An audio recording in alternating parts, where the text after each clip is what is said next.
turma, vamos dar continuidade à nossa disciplina de microbiologia e parasitologia aplicada à enfermagem. E hoje nós vamos estudar um pouco sobre virologia. Como a gente viu nas aulas anteriores, a gente estudou sobre o reino Monera, lá onde se encontravam-se as bactérias. A gente também estudou nas aulas passadas um pouco sobre o reino fungi, onde a gente pôde ver que ele também é um micro-organismo que ocasiona algumas patologias no organismo humano, mas que também traz alguns benefícios. Um desses benefícios, além de ser introduzido na culinária e na produção de alguns alimentos, também está na composição dos antibióticos, né? E aí a gente vai estudar agora um pouco sobre a virologia. Mas o que é essa virologia? A virologia nada mais é do que o último reino na qual a gente estuda na parte de microbiologia, que é falando justamente sobre os vírus. Ou seja, os vírus que nada mais é do que micro-organismos que não podem ser vistos a olho nu e que necessitam obrigatoriamente de um microscópio para ser visualizado, mas que atualmente a gente convive, né, com uma patologia aí que está em alta na mídia, que é justamente a parte do Covid-19, que se enquadra bem em um exemplo de patologia viral. Pois bem, a história da virologia, ela teve início lá no final do século XIX e que só teve o seu reconhecimento antes da teoria dos germes, ou seja, na teoria dos germes, como a gente estudou lá com Louis Pasteur em 1857, onde ele acreditava que as infecções elas eram causadas por venenos. Por que venenos? Porque naquela época os vírus eles eram denominados por veneno, ou seja, era um termo de origem latina, na qual vírus significava veneno. Por isso eles acreditavam que todas as infecções elas eram ocasionadas por esse veneno, ou seja, elas eram ocasionadas por vírus.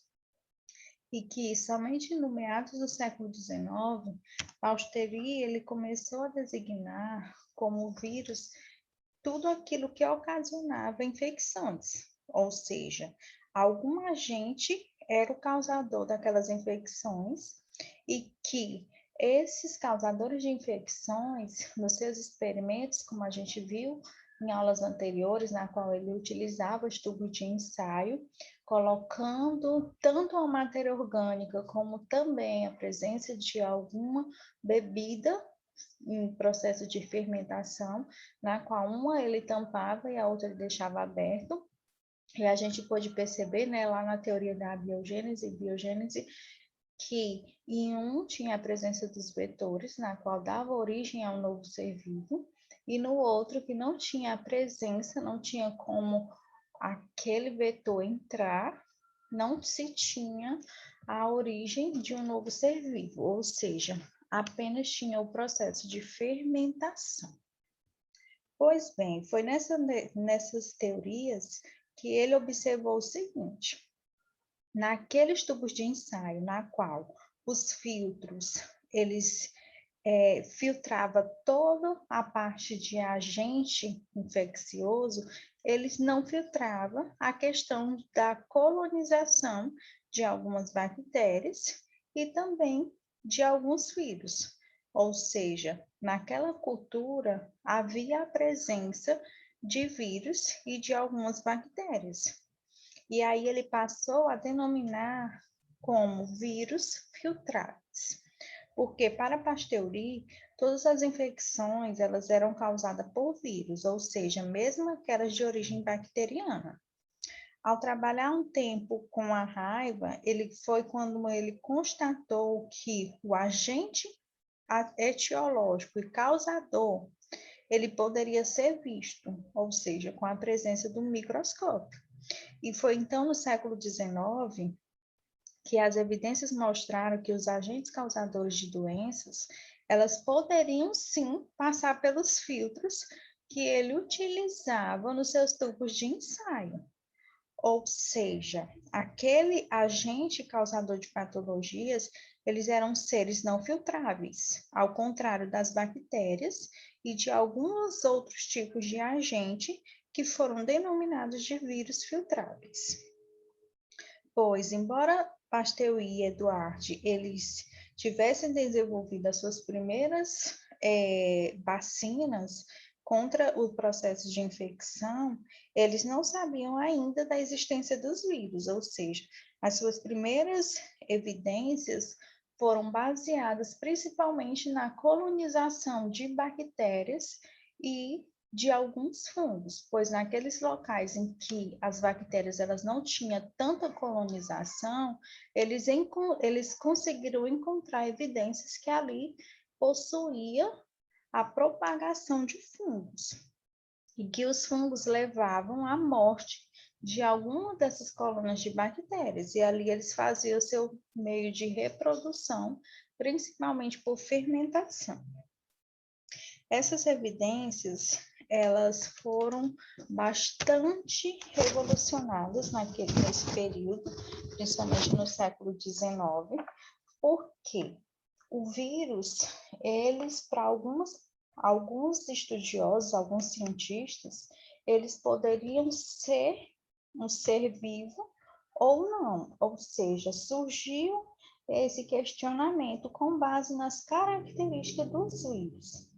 E com isso, teve em 1892, um cientista que chamava-se Dmitri, ele utilizou alguns filtros para mostrar que, de acordo com a seiva de uma planta de tabaco, que é uma folha doente, ele conseguia encontrar um agente infeccioso para outras plantas saudáveis, ou seja, o que foi que ele fez? Ele pegou uma folha de tabaco, colocou dentro de um tubo de ensaio e pegou outra folha de tabaco e colocou em outro tubo, ou seja, ele fez a utilização de 2 tubos de ensaio contendo a mesma folha de tabaco. E aí ele observou o seguinte, em uma ele colocou a colonização de bactérias e a outra ele deixou bastante próximo. O que foi que ele percebeu? Ele percebeu que, mesmo colocando os filtros na borda desses tubos de ensaio, ali tinha a propagação, além de culturas bacterianas, tinha a propagação de outros agentes infecciosos que, por serem seres invisíveis a olho nu e que se propagava de uma rapidez tremenda, conseguiam ultrapassar aquele ambiente e contaminar a outra planta que se encontrava dentro do tubo de ensaio. Ou seja, foi aí que ele começou a fazer a primeira identificação de um vírus. Porque ele percebeu que essas substâncias infecciosas filtráveis, eles eram descobertos com base em alguns estudos. O Fernando vai para lá.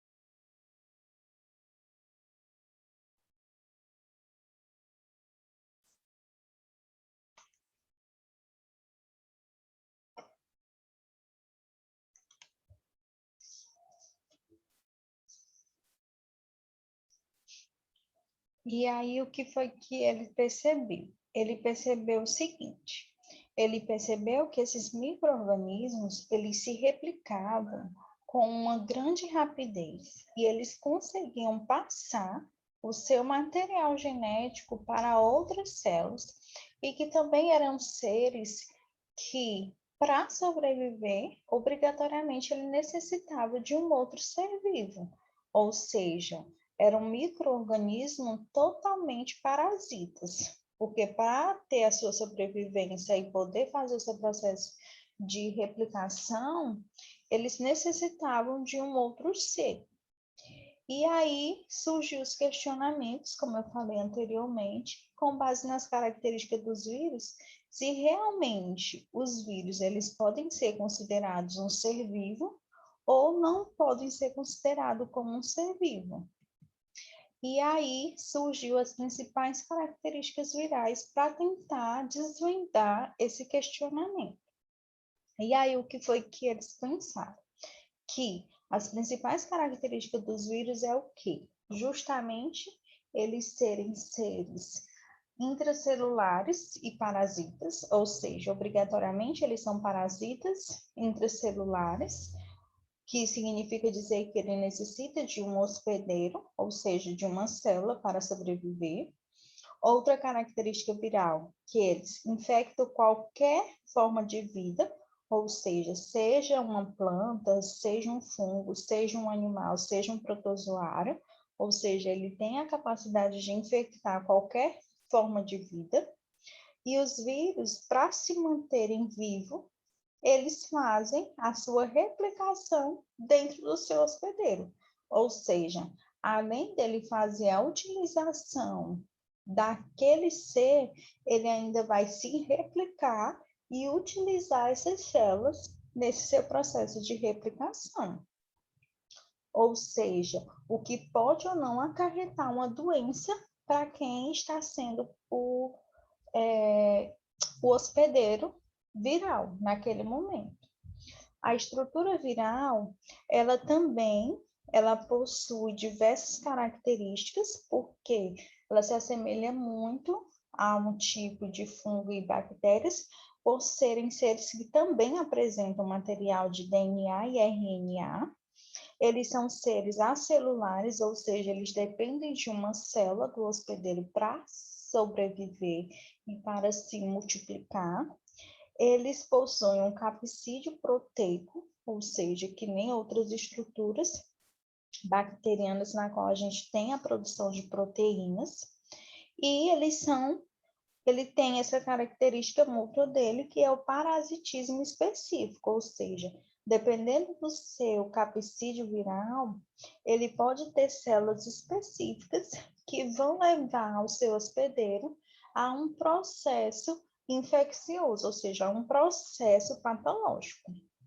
Ele possui diversos tamanhos e formas, ele tem uma natureza envoltória que ele possui um genoma muito simples e ele se multiplica de uma forma bastante rápida e não possui um metabolismo, ou seja, toda a energia que utilizam provém da célula hospedeira, ou seja, ele é totalmente parasita daquele ser, daquela estrutura, para sobreviver e fazer o seu processo de replicação viral. Os vírus, para vocês terem ideia, eles apresentam a capacidade reprodutiva somente quando eles estão parasitando um hospedeiro, ou seja, eles têm a capacidade mutacional e evolutiva, ou seja, ele utiliza o metabolismo de células hospedeiras para prover o seu processo de reprodução viral. Alguns fatores, de acordo com essas características virais, eles conseguiram responder ao questionamento que se os vírus eles são seres vivos ou não.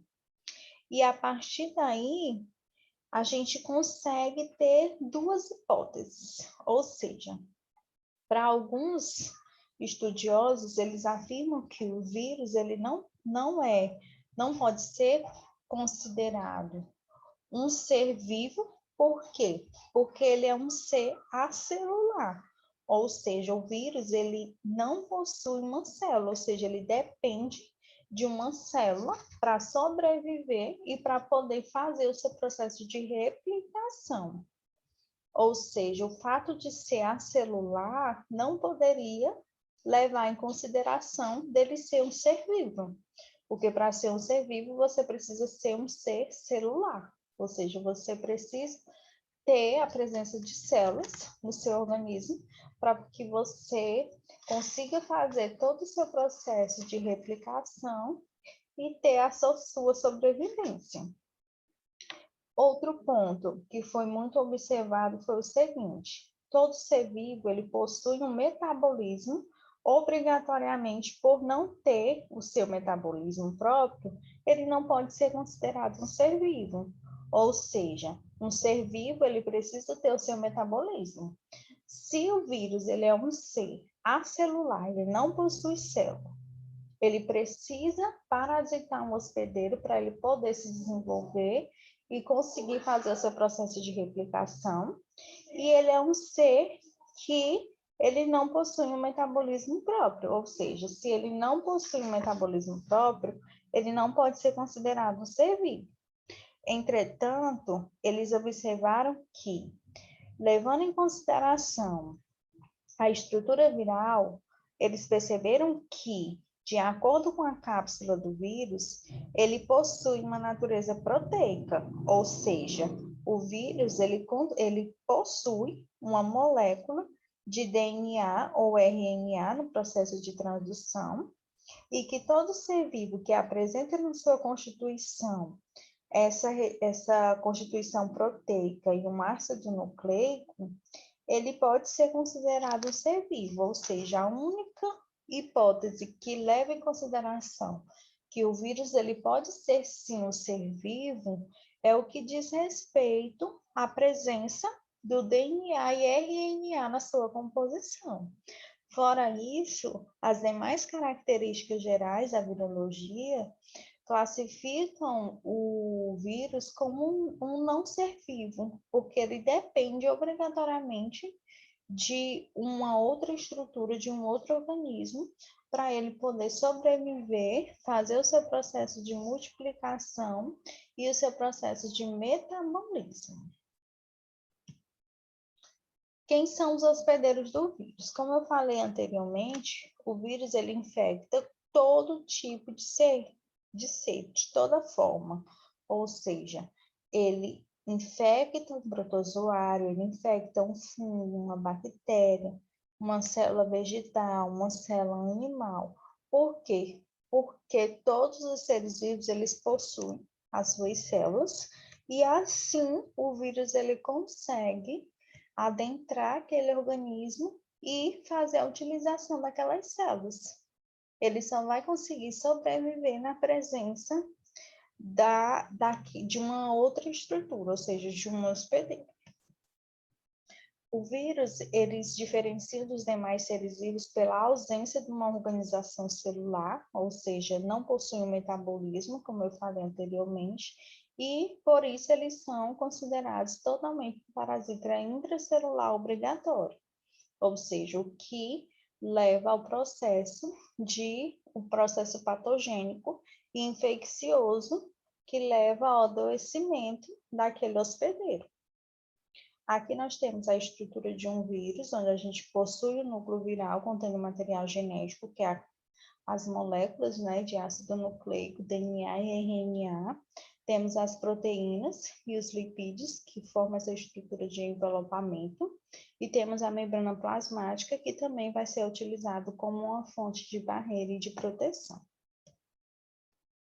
Nós temos alguns tipos, né, do metabolismo viral, onde a gente tem a absorção, a replicação, o processo de entrada, montagem e liberação desses organismos.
e o processo, né, de duplicação e o processo de liberação dessas estruturas virais. Na replicação viral, a gente tem a dissorção, ou seja, a ligação específica entre o receptor viral e o receptor celular, que está localizado justamente nessa membrana citoplasmática, ou seja, de um lado a gente tem aqueles receptores daquela estrutura viral, e do outro lado a gente tem receptores celulares, ou seja, já de um organismo hospedeiro. E a partir dali eles vão utilizar esses receptores que servem como uma porta e fechadura, chave e fechadura, ou seja, onde eles conseguem se unir, se ligar, ou seja, eles se interligam ali, e a partir dali ele consegue passar o seu material genético. Nós temos a parte de penetração, ou seja, refere justamente ao processo de introdução dos ácidos nucleicos, ou seja, da molécula de DNA e RNA naquela célula hospedeira. E a partir dali, ele vai ter a fusão do envelope viral com a membrana plasmática daquela estrutura celular na qual ele está hospedando, para conseguir fazer o seu processo de reprodução de bacteriófagos. Temos o processo de desnudamento, ou seja, a fase posterior à penetração, que vai acontecer diretamente quando eles tiverem a liberação do genoma viral, ou seja, em alguns vírus envelopados, eles possuem o nucleocapsídeo, ou seja, as estruturas que são formadas justamente por lipídios e alguns açúcares, juntamente com algumas moléculas de proteína, na qual vou explicar de forma detalhada posteriormente a vocês. Atuando como um pirata celular, o vírus ele vai invadir uma célula e assumir o comando, fazendo com que ele trabalhe quase exclusivamente para produzir novos vírus. Ou seja, a infecção viral geralmente ela vai ocasionar profundas alterações no metabolismo celular, podendo levar à morte das células infectadas, e os vírus causar doenças em plantas e animais, incluindo o homem. Ou seja, o vírus, além dele hospedar aquela célula, aquele organismo vivo, para fazer o seu processo de metabolismo e replicação, ele ainda, no seu processo de desnudamento e eliminação de penetração, ele faz com que ele se multiplique de uma forma bem rápida e aconteça o processo de fagocitose, e ele acaba levando ao processo infeccioso daquele hospedeiro. Fora da célula hospedeira, os vírus eles não se manifestam, ou seja, eles são totalmente inevitáveis, ou seja, ele não possui nenhuma atividade vital, eles não conseguem crescer, se reproduzir e nem reagir a outros estímulos e muito menos conseguir se replicar. A estrutura dos vírus. Nós temos aqui a estrutura do vírus da gripe, vírus da poliomielite, vírus do polioma, adenovírus, herpes simples, da cachumba e o vírus do mosaico do fungo. E aí nós temos um bacteriófago. Pois bem, as estruturas virais. Ela é composta por ácidos nucleicos, onde nós temos o capsídeo, onde o capsídeo ele é formado por proteínas, e ele forma também o complexo cronômetro, ou seja, aquele que é formado por proteína, visto somente em microscopia eletrônica, e esses complexos eles são chamados de capsômeros, ou seja, ele tem como principal objetivo proteger o material genético do vírus, podendo ser envelopados ou não, ou seja, o capsídeo nada mais é do que um envoltório do vírus, que vai fazer com que ele consiga se ligar a outra substância presente na superfície daquela célula hospedeira, permitindo que o vírus ele reconheça aquela célula e posteriormente ele ataque com algum tipo celular para que ele consiga neutralizar aquela estrutura e a partir dali ele conseguir fazer o seu parasitismo. Temos o material genético, ou seja, o vírus ele possui a sua cadeia de DNA, o RNA, e eles estão escritas as informações para a produção de novos vírus. Ou seja, os vírus eles adentram uma nova estrutura, uma nova célula do seu hospedeiro justamente para que aconteça isso, somente o processo de reprodução.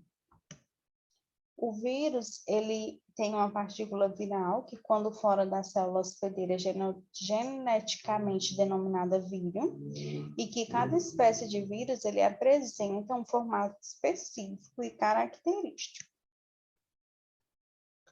O vírus, ele se reproduz de acordo com dois processos, onde nós temos o ciclo lítico e o ciclo lisogênico. O ciclo lítico é quando ocorre o processo de lise celular. Mas o que é essa lise celular?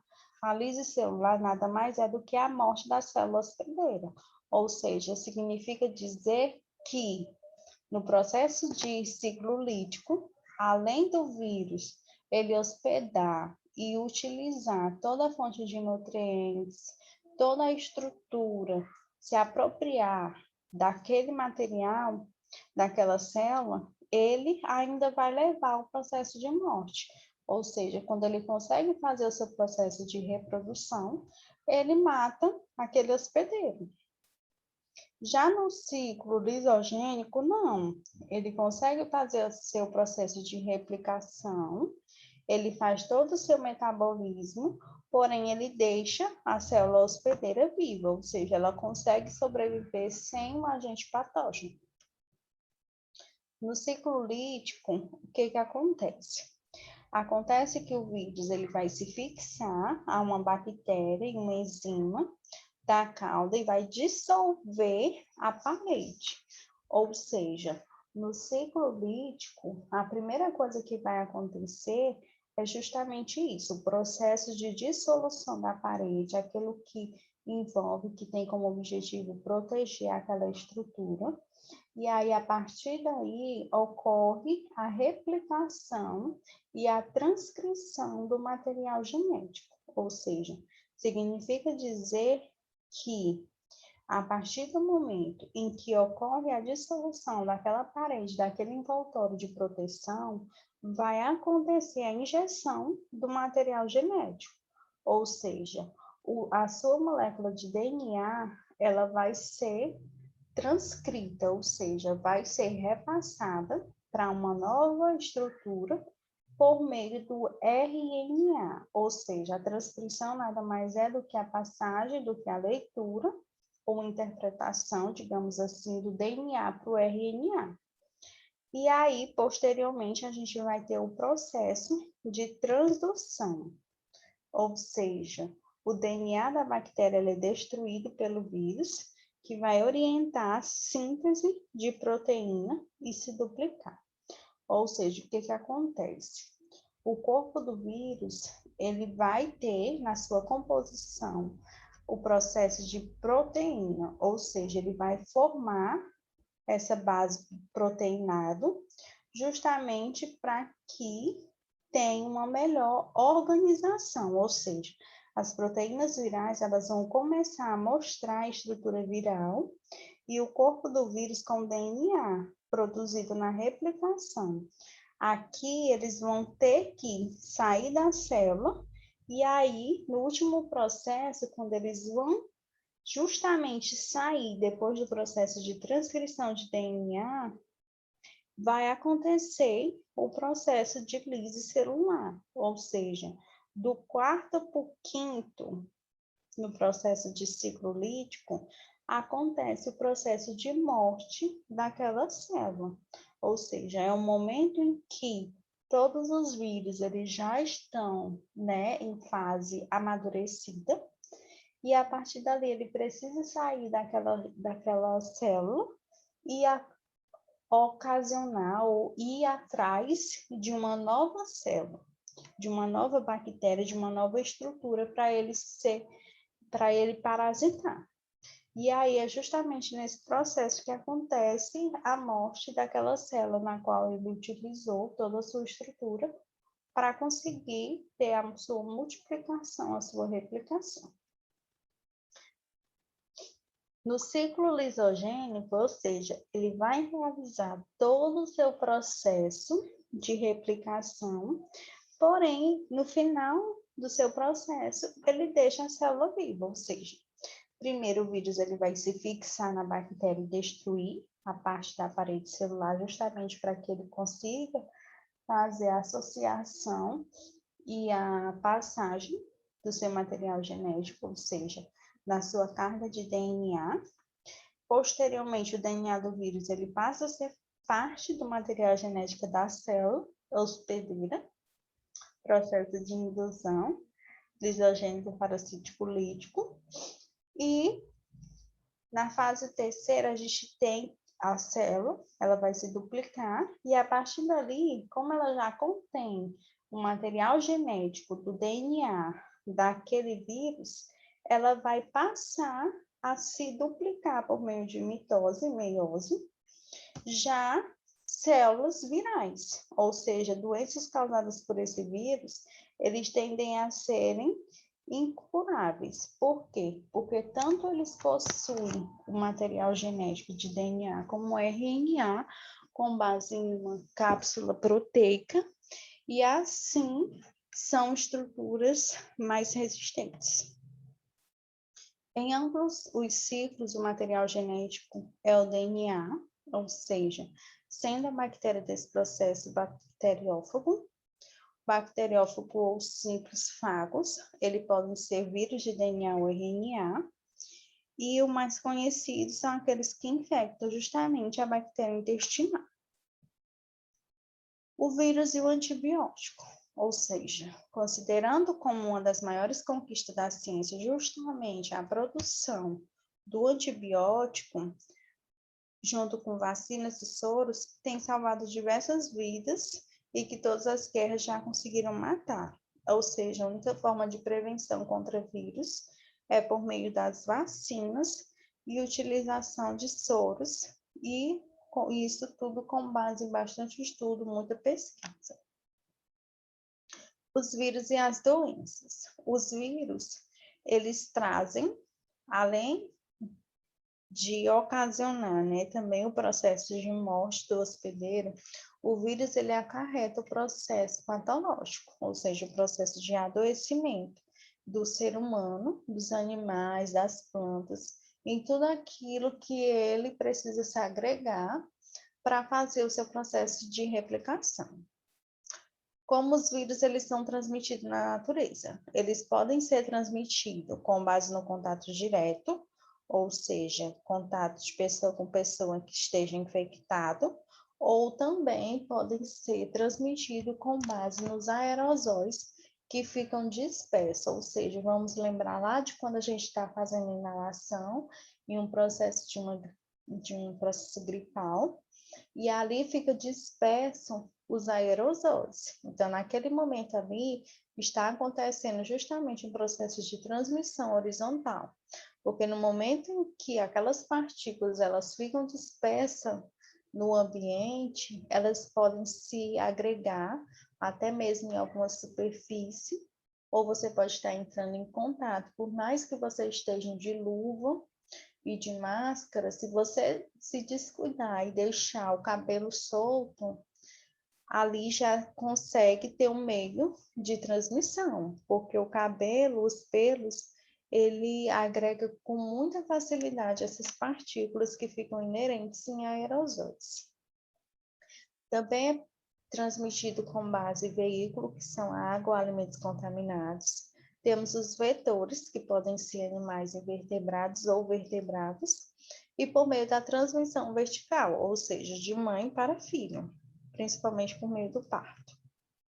Temos algumas doenças que são ocasionadas por vírus, dentre elas nós temos o HIV, ou seja, a AIDS, que nada mais é do que uma síndrome, que é caracterizada por um conjunto de infecções oportunistas, ou seja, onde esse vírus ele vai atacar aquele seu hospedeiro, vai levar o processo infeccioso, onde ele diminui bastante a imunidade do paciente, E o que que acontece? Muitas vezes a pessoa pode conviver anos, muito tempo com o vírus do HIV ou da AIDS, porém, ele é acometido por um simples processo gripal ou até mesmo um resfriado comum, uma gripe comum, e aí o paciente acaba falecendo. Por quê? Porque toda essa estrutura viral, ela vai mexer com o organismo daquele hospedeiro e vai deixar ele fragilizado, ou seja, o seu processo de imunidade vai estar totalmente em uma baixa, ou seja, ele vai influenciar diretamente no processo de imunidade do paciente, ele não vai conseguir combater aquele simples vírus da gripe. O tempo de incubação chega a ser cerca de 10 anos, e algumas vezes o paciente com HIV ou AIDS, ele acaba falecendo justamente por essas doenças oportunistas, como pneumonia, tuberculose, dentre outros. A principal forma de transmissão do HIV é justamente pelo contato sexual de portadores com a doença. Também pode ser contaminado com base em transfusão de sangue, ou até mesmo com a utilização ou um descarte errado de material, ou seja, por meio de contaminação de biológico. Ou seja, você vai lá, um exemplo típico, você vai fazer o processo de punção venosa em um paciente e aí você não utiliza luva. Ali você não sabe se o seu paciente ele é soropositivo ou não, com base se ele te disser ou não. E aí, se ele não te falar e você vai lá e faz a punção naquele paciente sem a luva, e aí você vai lá, pulsiona ele, ali naquele meio, sai a secreção, sai o sangue, e aí você deixa escorrer na sua mão, ali você pode estar correndo o risco de se contaminar. Mas lembrando que só ocorre o processo de contaminação se você tiver com a integridade da pele prejudicada. Ou seja, se você não tiver nenhuma lesão, o sangue bate, você lava e não se contamina. Caso você tenha essa exposição e você tenha tirado uma cutícula,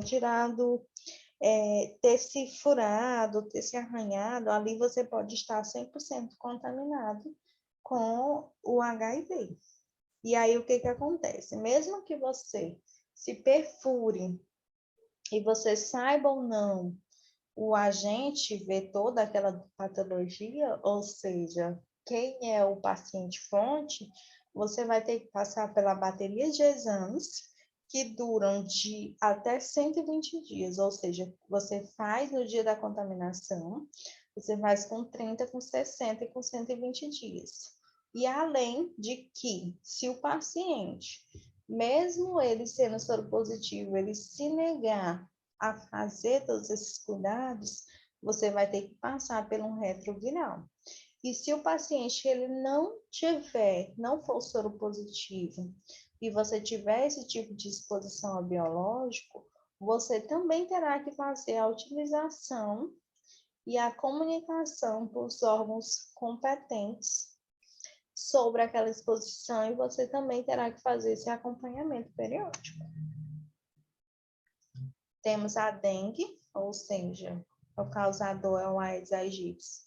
Os principais sintomas é febre alta, inapetência, cefaleia. Alguns pacientes também apresentam manchas vermelhas, tem alguns sangramentos no nariz, na gengiva. Isso tudo numa fase mais latente, ou seja, numa fase mais severa.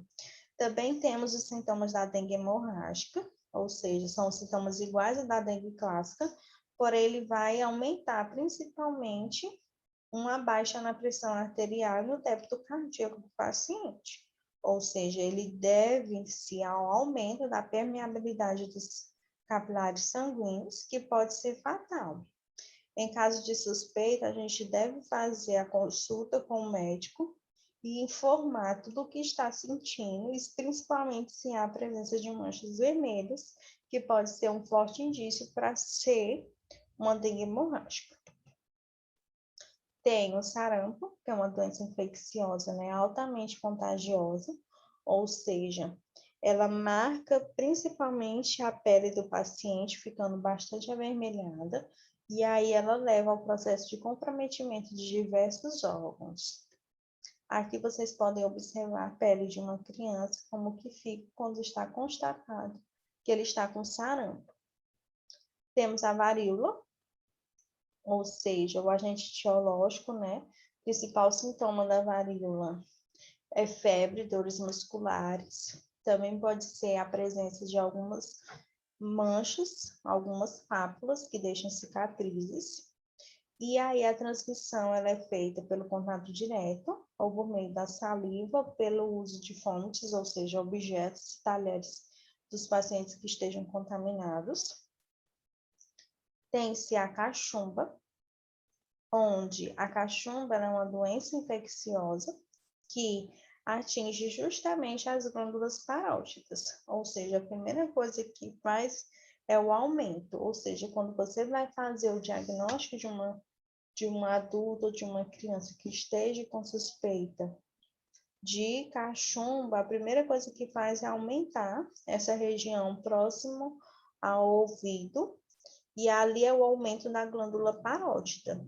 Muitas pessoas também apresentam o aumento da glândula sublingual. E aí, para ser justamente diagnosticado com esse tipo de patologia, é necessário fazer o exame físico no paciente, ou seja, precisa palpar a região da face para identificar se tem ou não o aumento dessa glândula parótida, para ter um diagnóstico preciso. Como se adquire? Ela se dá principalmente por meio de transmissão direta, ou seja, por via respiratória, com base em espiros, ou seja, justamente são as partículas que ficam dispersas no ambiente. Tem-se o HPV, que é a principal forma de evitar-se o HPV, agora também é com base na vacinação, e aí o HPV, ele tem diversos grupos, mais de 100 tipos diferentes e formas de apresentação. Ele pode se apresentar de forma de lesão ou formação de verrugas, principalmente na parte oral e na parte íntima dos pacientes. Essas lesões, elas podem ser ou não consideradas tumores malignos, isso vai depender da classificação e a forma de contágio. E aí ela vai se instalar principalmente no colo do útero e na região do pênis. Aqui vocês podem ver algumas imagens de como que se identifica o HPV no homem e na mulher. E aí nós temos a herpes zoster, ou seja, é o famoso cobreiro. Isso daqui é a forma mais grave da catapora, ou seja, é o mesmo vírus que ocasiona a catapora, só que essa forma aqui ela é mais acentuada. Ela traz maior estrago, digamos assim, no paciente.